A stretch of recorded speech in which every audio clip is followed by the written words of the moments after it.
an interesting aspect of the Microsoft decision was that after the Microsoft versus Motorola action was filed in Seattle, Motorola was in litigation in Germany and under the system that was prevailing in Germany at the time, the Orange Book system.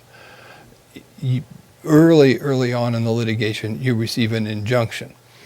And Microsoft was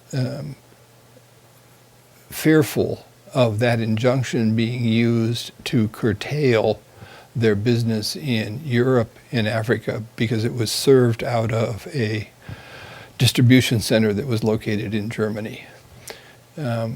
They filed a motion saying, do something about the injunction in Germany.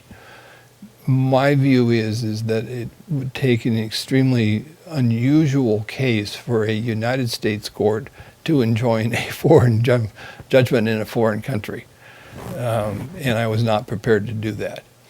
On the other hand, I thought I did have the authority, and I would need that authority in order to deal with a situation where the parties, after they had put the issue at play in my court, to then go to a foreign country and get an action filed that was ancillary and produce a result which was going to impact what I was doing. Therefore, I enjoined Motorola from enforcing its injunction that it had obtained in the German court. The reaction to that, and as an aside, there were about 3 cases that had dealt with that particular situation. There's not a lot of authority about it.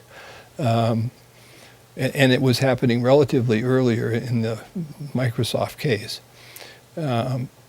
Motorola immediately appealed that decision to the Ninth Circuit that affirmed me. And therefore, I was able to continue the case. Otherwise, we would have had a court in the United States whose case was in effect basically almost terminated by a German injunction in that the sale of Microsoft products in Europe and in Africa would have stopped. And that was a business risk that they were not prepared to take. So that's a complex question. Why didn't they just continue to put up some kind of bond? And that way they could have avoided the effect of the injunction. I don't lose any sleep over the fact that I entered the injunction and then was able to resolve the case on a more principled basis in the United States.